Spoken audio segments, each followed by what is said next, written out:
Good morning. I have a funny story to start with. But welcome to Mindset Monday. This is Amanda Kingsley. I will be your host today. We host this call with oh my goodness, see, I'm thrown off by the funny story. This call is hosted by 4 amazing women.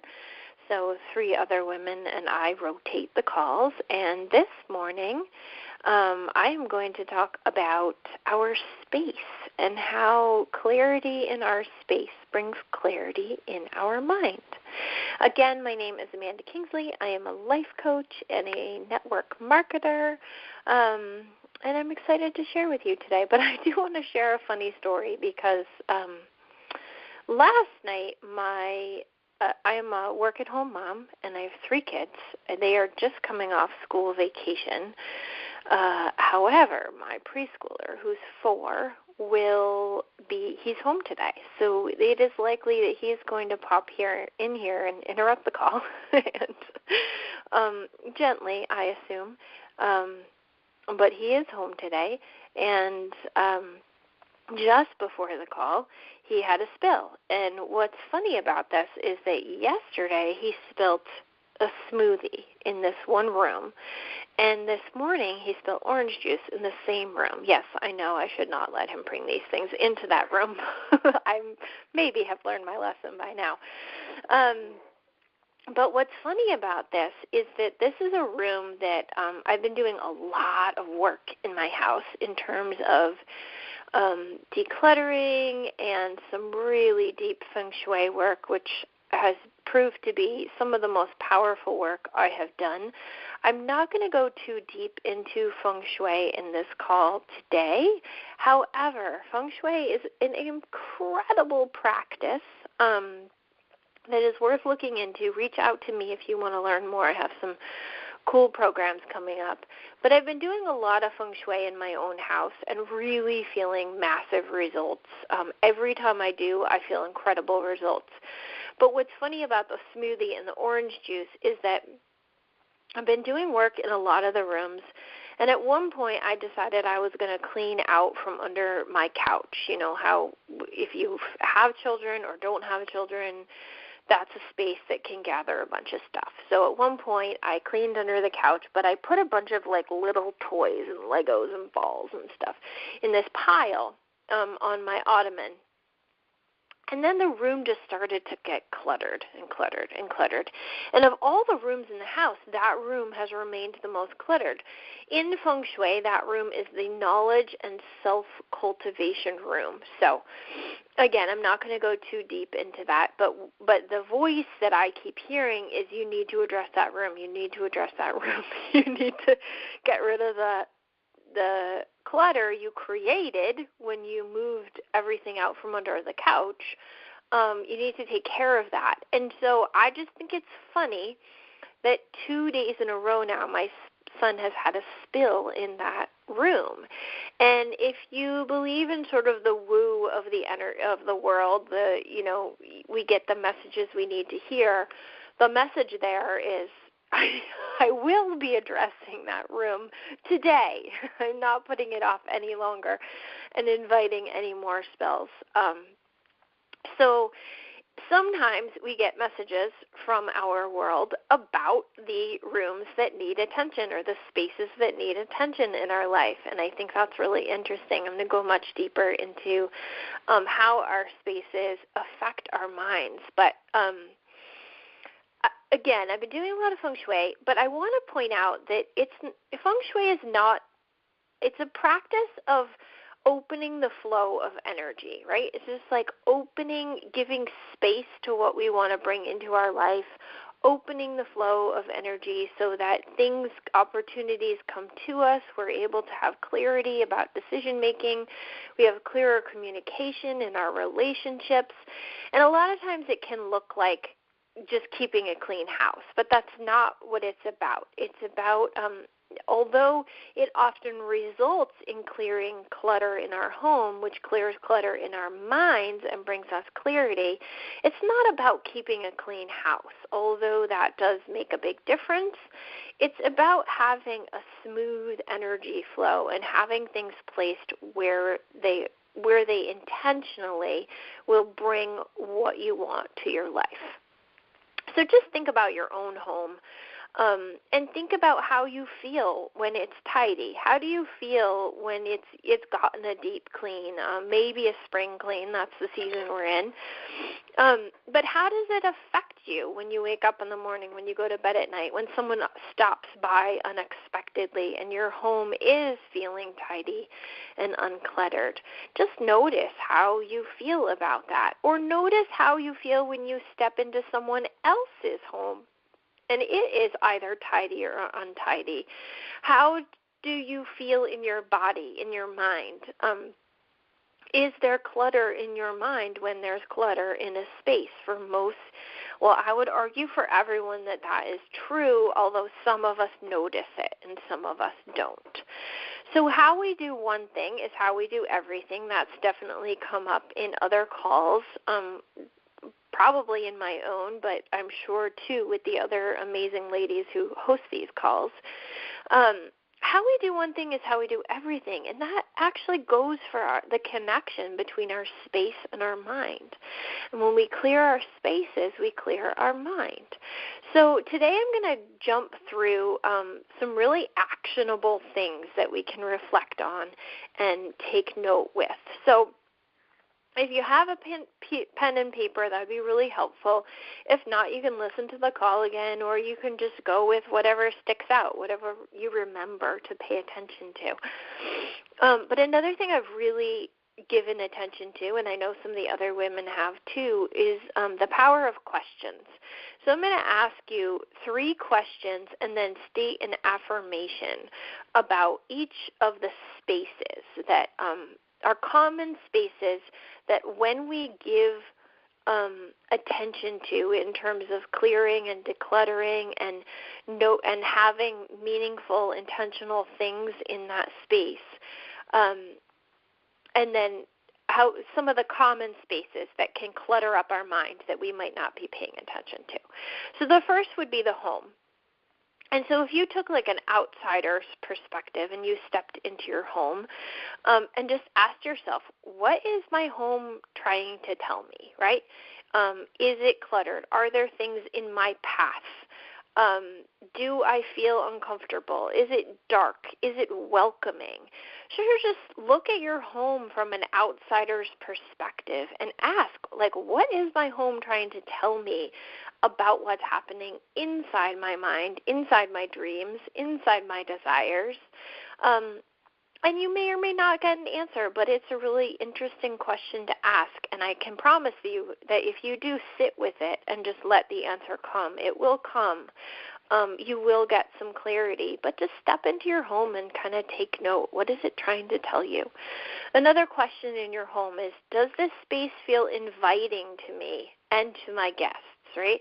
Do I walk into my own home and feel a sense of relief or a sense of pressure? Do I feel there's all kinds of things that need to be done, or do I feel like this is my safe space, my sort of safe haven, a place that I can come to and rest and rejuvenate and get clarity? And then, does it feel inviting to your guests? You know, when you have guests stop by, are you in a panic mode and you sort of get anxious and worried? Or do you have guests stop by and you welcome them into your safe space, your safe, clear home? Just some interesting things to note. And then ask yourself, am I proud of the space that I've created? I don't know who might be listening that is local to me, but my space actually is very interesting.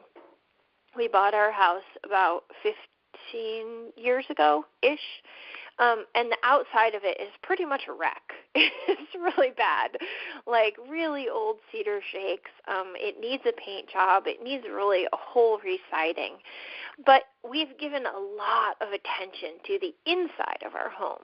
So although I would answer, it does not feel inviting, and I don't feel proud of my exterior space, I do feel that way when my interior space is cleaned up. We've given a lot of attention, a lot of renovation, a lot of care to the inside of our home. And so when I walk into my home and when I have guests walk into my home, I might not feel 100% proud all of the time, but I really do feel proud of this space that I've created for myself and my family and for anyone who needs to come and spend time here or wants to come spend time here.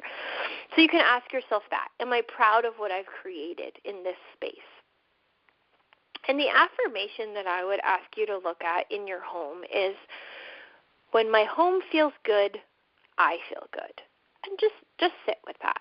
Maybe you repeat it, maybe you write it down, but notice how true it is for you. And so I'm going to guess that most people listening to this call are running network marketing businesses, because that is who we market to, it's who we share this call with mostly. But any of these calls are going to be incredible for anyone listening. And so for those of you who are running network marketing businesses, just sort of start to pay attention to where the stories are the same in your home as they are in your business, as they are in your mind.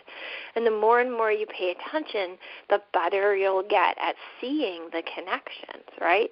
Is my business disorganized, my home disorganized, and my mind disorganized?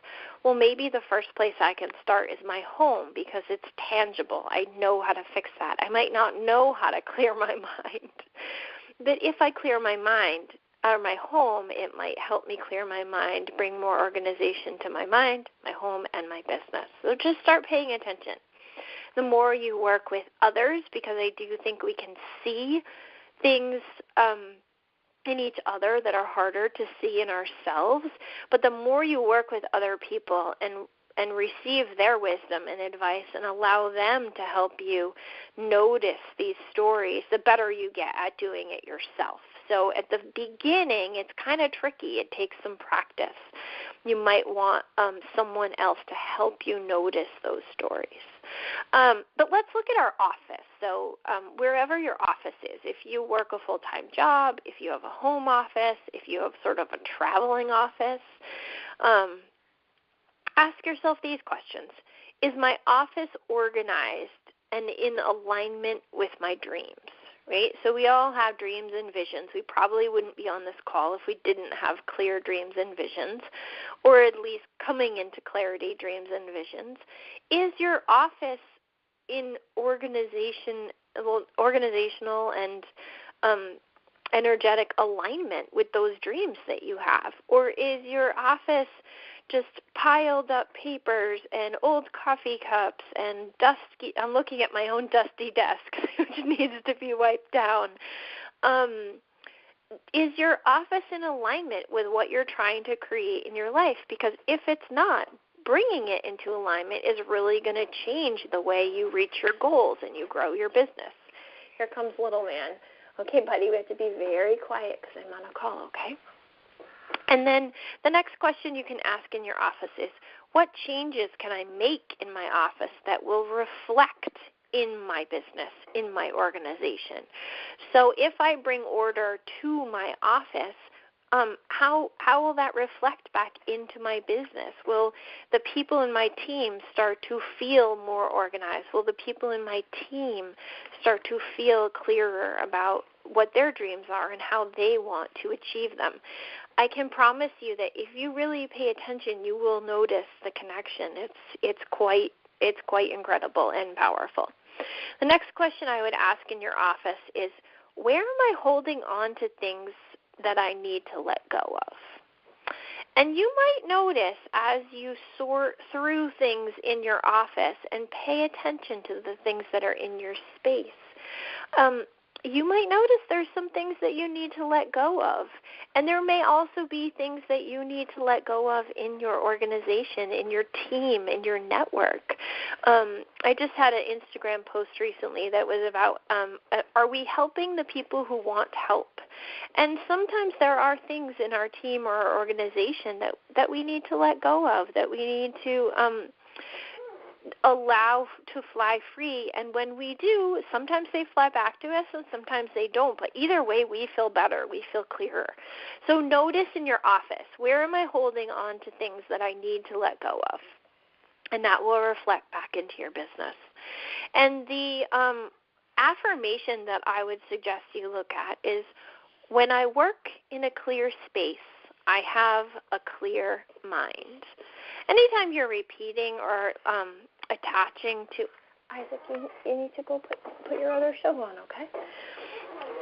Anytime you state an affirmation, use an affirmation, repeat an affirmation, it really has to feel true to you. So if that doesn't feel true to you, when I work in a clear space, I have a clear mind, then it's not going to be effective. You have to find a way. Might be, when I work, you have to go figure it out until I'm done with this call, okay? Okay, go find something.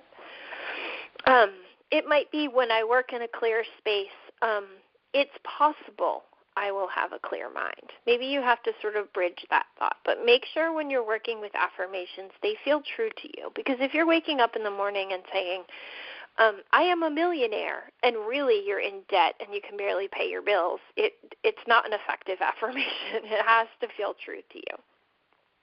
So when we're asking questions, we want to ask questions that lead us in forward momentum.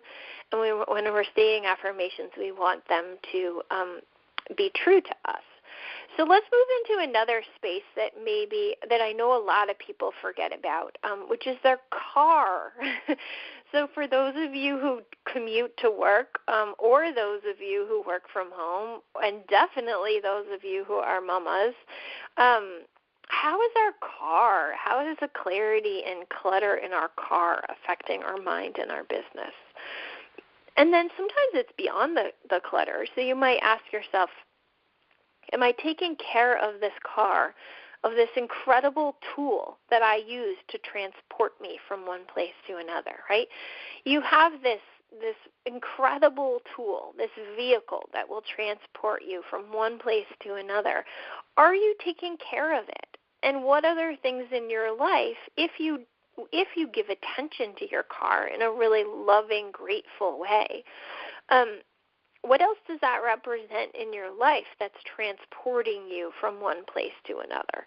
Maybe it is your network marketing business. Maybe you have a full-time job, but you're working a side business, and that's transporting you from one place to another. Just like your car, so you start to notice the stories. Am I taking care of this tool that I have? If I'm not, what does it need, right? So another question might be in alignment with that. How can I show my vehicle more gratitude, right? It's just a car. Some people might call it, a pile of metal and wheels and upholstery and glass. So in a sense, it is just a physical object, but it's not at all. Remember, it's the thing that transports us from one place to another. It's the thing that allows us to get from here to there. And so when we treat it with respect and gratitude, that reflects in all the other places in our life where we're trying to get from one place to another. Another question might be, am I allowing my business to turn fluidly like the wheels of my car, right? Am I allowing my business to roll along down the road the way that my vehicle does, or am I coming up with potholes and roadblocks every 2 seconds? So just start to notice the connections. Like, am I setting up my own roadblocks? I know that I'm growing a second network marketing business quite, at a very different pace than I grew my first network marketing business. And if I reflect back on that first one, in which I was quite successful, there were a lot of roadblocks that I set up for myself. It was a sort of self-sabotage and excuses in these places that I was actually stopping my wheels from turning.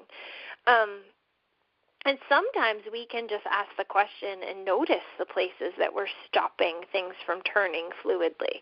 We're stopping our own flow. We're stopping our own wheels from turning by setting up roadblocks. And you may start to notice those. And I know it can sound kind of crazy, like when you clear your spaces, you clear your mind, but I'll promise you it's true. And please do reach out if you have questions. Let's see. Let's do one more of these, and then I have a challenge for you. I'm going to skip the desk because it's similar to the office, and I'm just looking at my notes. And I'm going to go to your computer, right? So what's really interesting about your computer is that it's such an incredible machine, and it can hold on to so much information, but sometimes we let it hold on to too much information. So the questions I might ask you to ask are, can I find what I need if a team member is looking for a file? So if someone's looking for something, can you find it? Can you easily access it on your computer? Denise Gagner, who also runs these calls, happens to be my sponsor in this current network marketing business I'm running, and she is a wizard. You ask her where something is. I've never seen her computer. I don't know what it looks like, but somehow she seems to know where everything is right when you need it. And it's incredible. And I have a fairly decent organizational system on my own computer, but sometimes it gets crowded. Sometimes I have too many screenshots on my desktop. Sometimes I have too many files in the to-be-sorted file. But if your computer is not organized in a way that you can find what you need, then your business is not going to grow in the way that it needs to. If you, let's just say you have a laptop or any desktop, and when you open your computer, does it make you smile or does it make you cringe, right? Is there a beautiful picture that welcomes you and says, hey, today's the day, let's make this happen? Do you feel good when you open your computer, or do you feel like you see 30 screenshots that you aren't even using anymore, or that you need to label, or that you need to file? You want your computer to feel good when you open it, just the way you want your home to feel good when you step into it, and it can make a really big difference. And another similar question to when we were looking at the office is, are there files I'm holding on to that I can let go of to make room for new ones? So sometimes I will open a folder and think, I am never going to use that again. Why did I save it?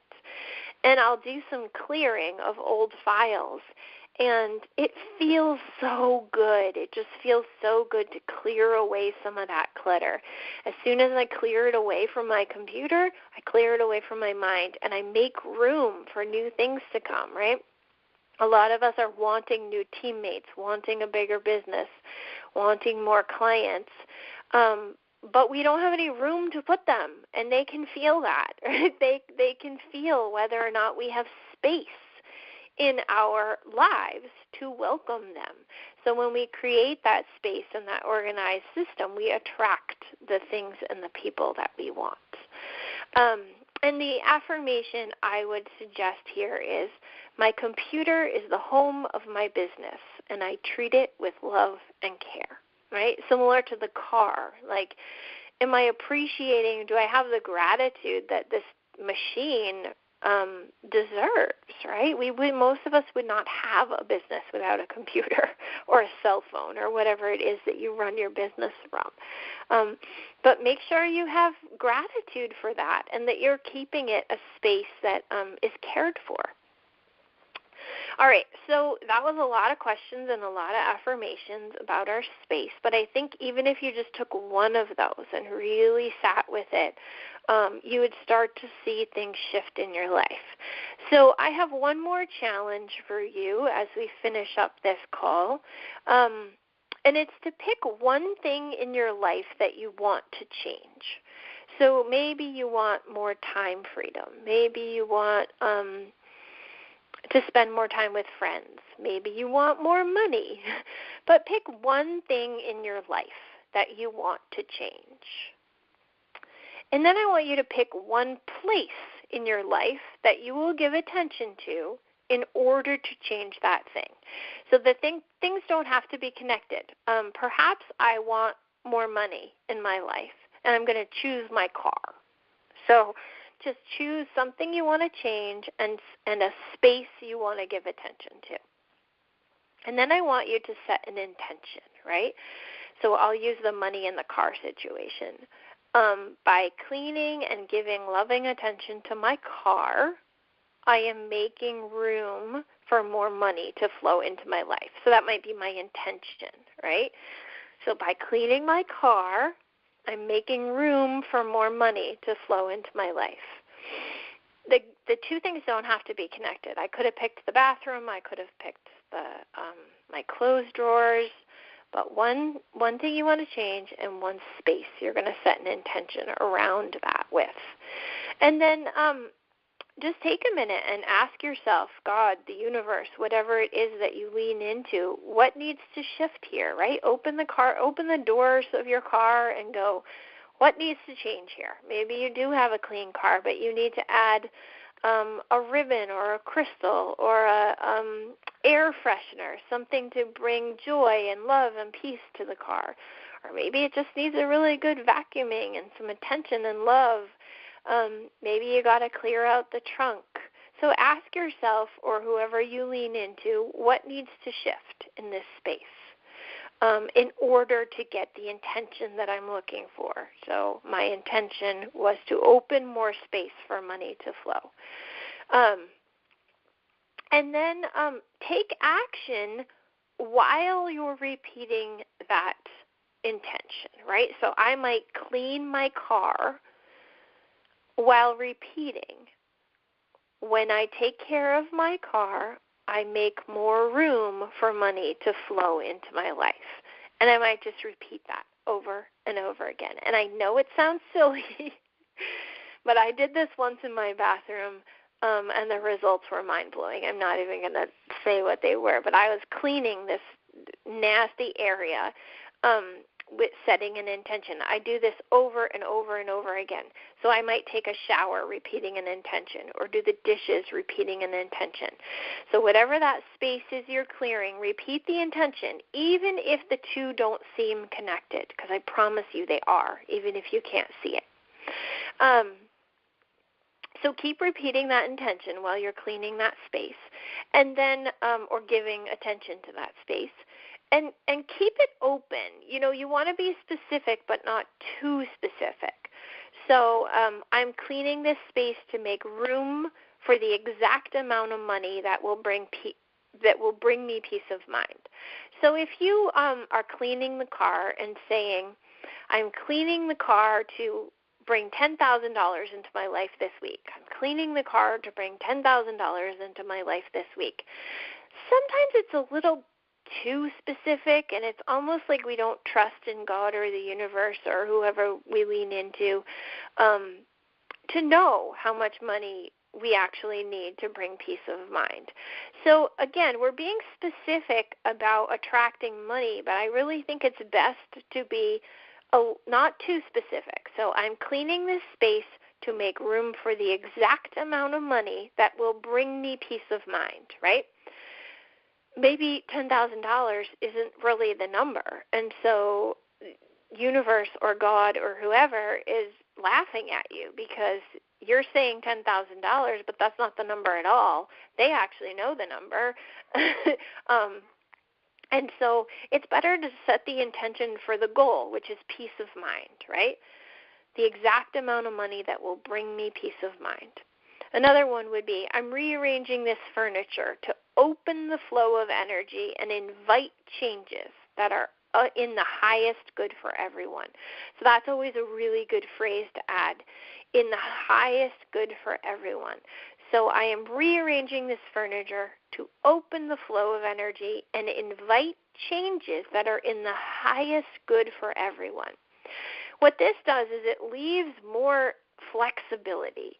If we say, I'm rearranging this furniture so that my mother will do what she's supposed to do and start talking to me again. That's us trying to control things, right? What we really want to do is invite what is in the highest good for everyone and trust that even though it might not happen how we expected, we are being taken care of, and that what is in the highest good for everyone might surprise us. One more might be, I have no idea how this will help shift things, but I know that it will. So maybe you're cleaning your car and you're just repeating, I have no idea how this will help shift things, but I know that it will, right? But I know that it will. That's so powerful. So in your head, you might be thinking, that crazy Amanda told me to do this thing, but I know it's going to work. I know it's going to work. Now, if you're thinking that crazy Amanda told me to do this crazy thing that's not going to work, it's not going to work. Hey, bud, that's a little loud. Take it in the other room. I'm almost done. In a minute, I'm almost done. There's my sign to finish up, and I did make it through the half hour. Just believe that it will. Believe in the mystery. Be curious. And then after you've completed this task, every time you look at it, think, I did that. I took inspired action, and good things are coming my way. Whatever it was, whatever you changed in your life. Maybe you cleaned a junk drawer, or, like I said, cleaned your socks and underwear drawer. I don't know. Every time you look at that, think, I did that. I took inspired action, and good things are coming my way. Just keep getting excited about it. Sometimes they take longer than we would anticipate, but they always come, I promise you. And then don't set a timeline. Just have faith. Like, don't expect the good things to come in an hour or a day or a week. Just know that they're coming. Believe that they're coming. Know that what's in the highest good is coming to you because you took inspired action. And the last thing is don't doubt the coincidences. So when you do make that change, I'll give you an example. I made a few changes in my life recently, and I got a phone call from our life insurance agent, or I don't really know what he's called, but our life insurance guy. And he said, I was reviewing your policy, and I noticed that, da-da-da-da-da. And there was this part of me that was like, he's trying to save me money? And then I started doubting. I was like, this is a weird coincidence after what I just did. So then I started doubting and going like, oh, well, that's just strange that he called. He happened to call after I'd made this intention. And I started doubting or thinking like, well, maybe he's calling for a different reason. But then I caught myself, and I went right back to, wow, I just opened the doors. He reviewed my life insurance policy, found a way to save me money, and set us up for a better deal. How awesome is that? So don't doubt the coincidences when they happen, right? If you clean your car with an intention to bring in money and you get a check from your insurance company for $4.44, just go with it. Celebrate it. Be excited. Go get a coffee. Don't doubt that that's not connected. It is connected. And if you react to that in the way that God or the universe is asking you to, more will come. It's like a little test, right? I'm testing you to see if you're paying attention, and if you're paying attention, I'm going to send you more. Well, if you get that check for $4.44 and you're like, well, that wasn't worth it. I spent all afternoon cleaning my car, and all I got was $4. Guess what's not coming your way? More money. So don't doubt the coincidences. Celebrate them. And now I have gone over time, so I'm going to wrap it up, and I will look forward to being a listener on next week's call. But these happen every Monday. You can listen on YouTube. You can listen to the recorded audios, or you can listen live every Monday. Thanks for jumping in, and until the next time, go out there, change your spaces, clear your mind, and set some good intentions.